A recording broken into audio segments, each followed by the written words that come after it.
जय श्री कृष्ण। 12वां अध्याय परीक्षित का जन्म।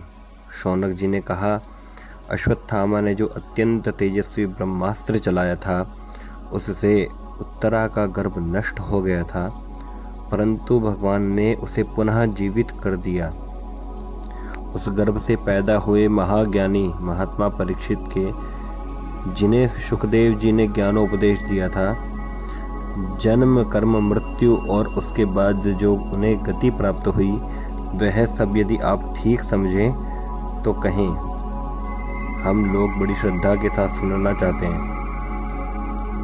सूत जी ने कहा, धर्मराज युधिष्ठिर अपनी प्रजा को प्रसन्न रखते हुए पिता के समान उसका पालन करने लगे।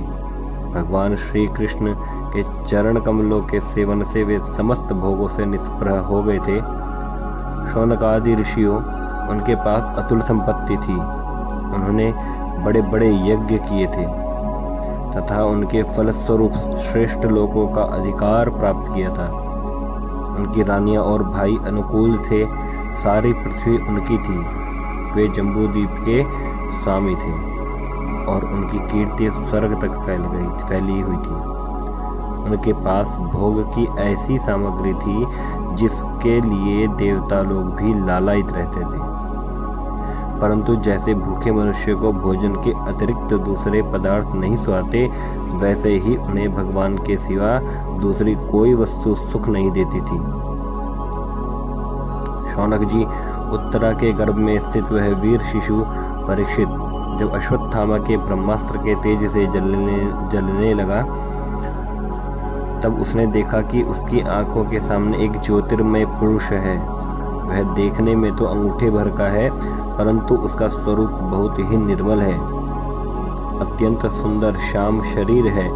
बिजली के समान चमकता हुआ पीतांबर धारण किए हुए हैं। सिर पर सोने का मुकुट झिलमिला रहा है। उस निर्विकार पुरुष के बड़े ही सुंदर लंबी लंबी 4 भुजाएं हैं।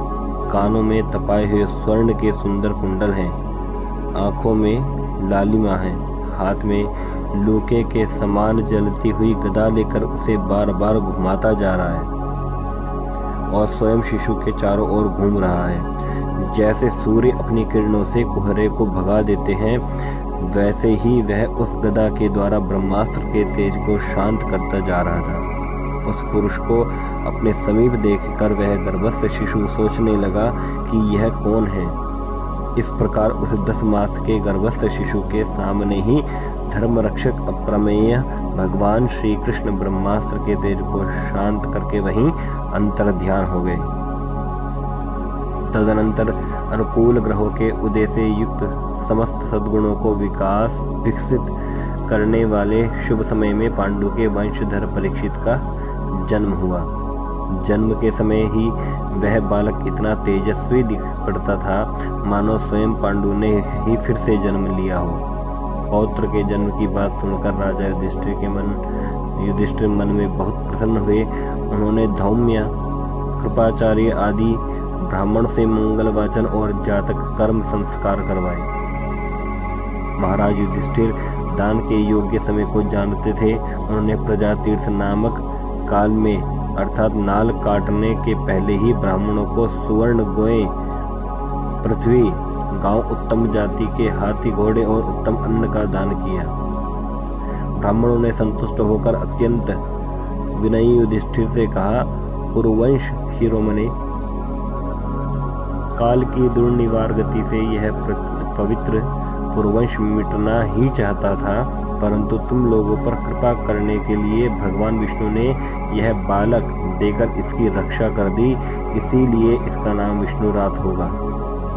निस्संदेह यह बालक संसार में बड़ा यशस्वी, भगवान का परम भक्त और महापुरुष होगा।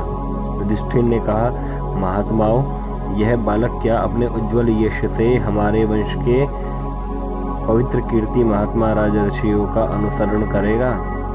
ब्राह्मणों ने कहा, धर्मराज यह मनुपुत्र इक्ष्वाकु के समान अपनी प्रजा का पालन करेगा तथा दशरथ नंदन भगवान श्री राम के समान ब्राह्मण भक्त और सत्य प्रतिज्ञा होगा।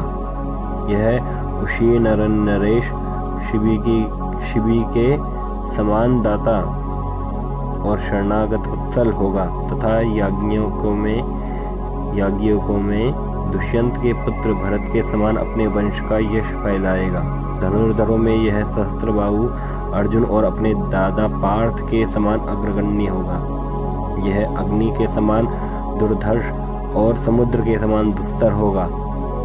यह सिंह के समान पराक्रमी, हिमाचल की तरह आश्रय लेने योग्य, पृथ्वी के सदृश तितिक्षु और माता पिता के समान सहनशील होगा। इसमें पितामह ब्रह्मा के समान समता रहेगी। भगवान शंकर की तरह यह कृपालु होगा और संपूर्ण प्राणियों को आश्रय देने में यह लक्ष्मीपति भगवान विष्णु के समान होगा। यह समस्त सद्गुणों की महिमा धारण करने में श्री कृष्ण का अनुयायी होगा। रंति देव के समान उदार होगा और ययाति के समान धार्मिक होगा। धैर्य में बलि के समान और भगवान श्री कृष्ण के प्रति दृढ़ निष्ठा में यह प्रहलाद के समान होगा। यह बहुत से अश्वमेध यज्ञों का करने वाला और वृद्धों का सेवक होगा। इसके पुत्र राजऋषि होंगे। मर्यादा का उल्लंघन करने वालों को यह दंड देगा। यह पृथ्वी माता और धर्म की रक्षा के लिए कलयुग का भी दमन करेगा। ब्राह्मण कुमार के शाप से तक्षक के द्वारा अपनी मृत्यु सुनकर यह सबकी आसक्ति छोड़ देगा और भगवान के चरणों की शरण लेगा। राजन व्यास नंदन सुखदेव जी से यह आत्मा के यथार्थ स्वरूप का ज्ञान प्राप्त करेगा और अंत में गंगा तट पर अपने शरीर को त्याग कर निश्चय ही अभय पद प्राप्त करेगा। ज्योतिष शास्त्र के विशेषज्ञ ब्राह्मण राजा युधिष्ठिर को इस प्रकार बालक के जन्म लग्न का फल बतलाकर और भेंट पूजा लेकर अपने अपने घर चले गए। वहीं यह बालक संसार में परीक्षित के नाम से प्रसिद्ध हुआ, क्योंकि वह समर्थ बालक के गर्भ में जिस पुरुष का दर्शन पा चुका था उसका स्मरण करता हुआ लोगों में उसी की परीक्षा करता रहता था कि देखे इनमें से कौन सा वह है। जैसे शुक्ल पक्ष में दिन प्रतिदिन चंद्रमा अपनी कलाओं से पूर्ण होता हुआ बढ़ता है, वैसे ही वह राजकुमार भी अपने गुरुजनों के लालन पालन से क्रमशः अनुदिन बढ़ता हुआ शीघ्र ही सयाना हो गया। इसी समय स्वजनों के वध का प्रायश्चित करने के लिए राजा युधिष्ठिर ने अश्वमेध यज्ञ के द्वारा भगवान की आराधना करने का विचार किया, परंतु प्रजा से वसूल किए हुए कर और दंड की रकम के अतिरिक्त और धन न होने के कारण वे बड़ी चिंता में पड़ गए। उनका अभिप्राय समझकर भगवान श्री कृष्ण की प्रेरणा से उनके भाई उत्तर दिशा में राजा मरुत और ब्राह्मणों द्वारा छोड़ा हुआ बहुत सा धन ले आए। उससे यज्ञ की सामग्री एकत्र करके धर्मभीरु महाराज युधिष्ठिर ने 3 अश्वमेध यज्ञों के द्वारा भगवान की पूजा की। युधिष्ठिर के निमंत्रण से पधारे हुए भगवान ब्राह्मणों द्वारा उनका यज्ञ संपन्न कराकर अपने सुहृद पांडवों की प्रसन्नता के लिए कई महीनों तक वहीं रहे।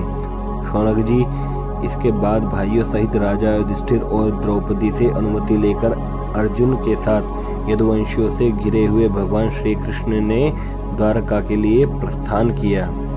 12वां अध्याय समाप्त। जय जय श्री राधे श्याम।